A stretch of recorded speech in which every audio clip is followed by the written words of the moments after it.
Assalamualaikum warahmatullahi wabarakatuh. Kali ini saya akan membacakan sebuah buku, yaitu karya Dr. Aid Abdullah Al-Qarni. Dr. Aid Abdullah Al-Qarni, ya. Dengan sebuah judul di buku ini, La Tahzan untuk Wanita, agar menjadi wanita paling bahagia di dunia. Ini bukunya. Menemukan kemudahan dalam hidup. Ini khusus untuk perempuan. Iya. Tapi ini juga pelajarannya juga bisa dipetik oleh laki-laki. Ya. Walaupun ini buku khusus untuk perempuan, La Tahzan untuk wanita, cuman di sini laki-laki bisa membaca buku ini untuk mengajari perempuannya menjadi perempuan yang solihah, yang baik, yang berhati mulia. Terus selain itu juga bisa menjadi pelajaran untuk diri sendiri dan bisa menjadi ilmu untuk diri sendiri juga. Oke, saya akan bacakan di sini.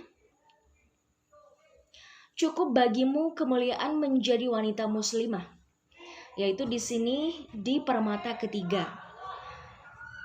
Oke, saudariku, setiap musibah yang menimpamu pada hakikatnya adalah penghapus dosa-dosamu.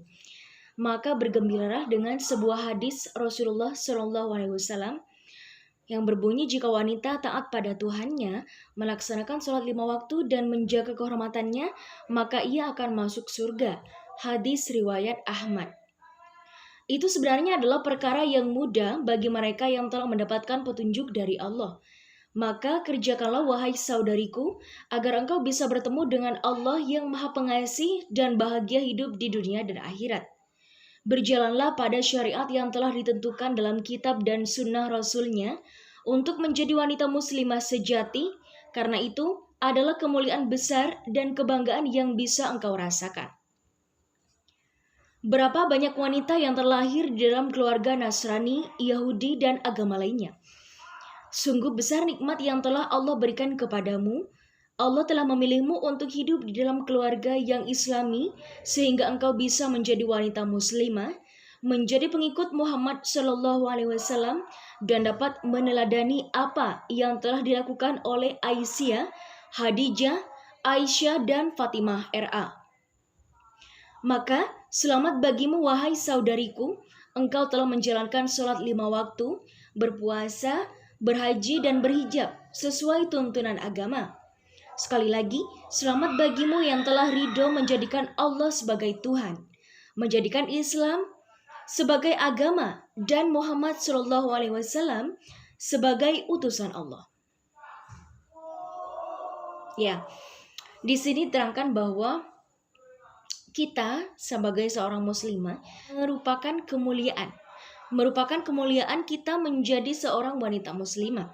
Jadi di sini di buku ini diterangkan bahwa menjadi seorang wanita muslimah itu adalah merupakan sebuah anugerah dan itu merupakan sebuah kemuliaan tersendiri bagi kita. Karena di luar sana itu ada banyak perempuan yang itu tidak berhijab, yang mereka tidak menganut agama Islam, yang mereka tidak berpuasa, yang mereka juga tidak menunaikan ibadah haji dan lain semacamnya. Sebagai seorang muslim, sebagai seorang muslimah, kita seharusnya bangga di sini karena seorang muslimah itu merupakan kemuliaan menjadi wanita muslimah. Ya. Seorang muslimah itu adalah merupakan wanita yang sangat mulia gitu. Jadi di sini kita harus bangga karena kita menjadi pengikut Nabi Muhammad SAW, menjadi orang yang beragama Islam, menjadi muslimah yang taat.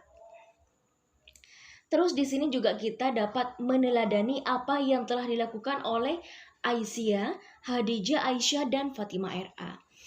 Jadi kita harus bangga menjadi seorang wanita muslimah karena menjadi seorang wanita muslimah itu adalah kebanggaan dan kebahagiaan juga kemuliaan buat kita. Gitu. Permata keempat, tidaklah sama wanita beriman dengan wanita kafir. Patutlah kami menganggap orang-orang yang beriman dan mengerjakan amal yang soleh sama dengan orang-orang yang berbuat kerusakan di muka bumi. Patutkah pula kami menganggap orang-orang yang bertakwa sama dengan orang-orang yang berbuat maksiat? Quran Surat Asy-Syad ayat 28. Saudariku, mungkin engkau telah menjadi lebih bahagia jika melihat fenomena keberadaan wanita muslimah di negeri muslim dan wanita kafir di negeri kafir. Wanita muslimah di negeri muslim, mereka beriman, berpuasa, beristiqomah, berhijab, taat pada suami, takut kepada Tuhan, menghormati tetangga, dan kasih sayang kepada putra-putrinya. Maka mereka layak mendapat ucapan selamat, bahagia dengan ketenangan dan keriduan Tuhan. Sementara wanita kafir di negeri kafir, mereka menampakkan keindahan tubuh, berperilaku jahiliyah, martabatnya tiada berharga bagaikan barang yang diperjualbelikan.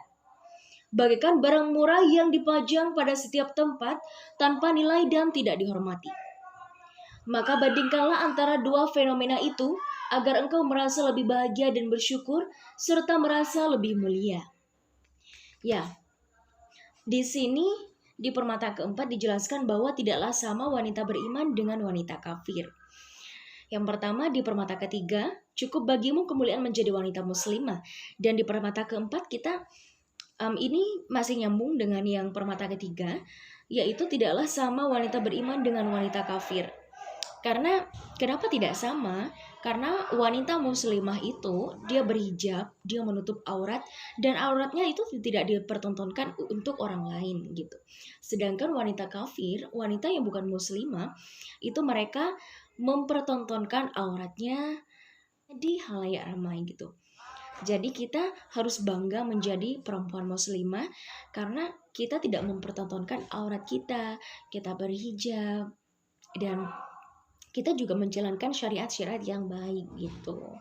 Kita juga menutup aurat kita berhijab, dan kita tidak mempertontonkan aurat kita gitu. Jadi kita harus bangga. Jadi kita tuh tidak sama dengan wanita kafir. Ya.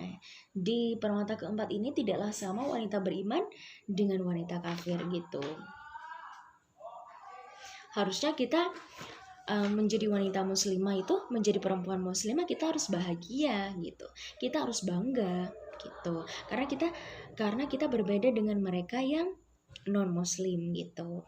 Perbedaannya adalah karena kita menutup aurat kita tidak mempertontonkan aurat kita, dan juga kita itu beriman, berpuasa, beristiqomah, terus berhijab, taat pada suami, takut kepada Tuhan gitu. Maka kita harus bangga, kita harus bahagia menjadi seorang wanita muslimah.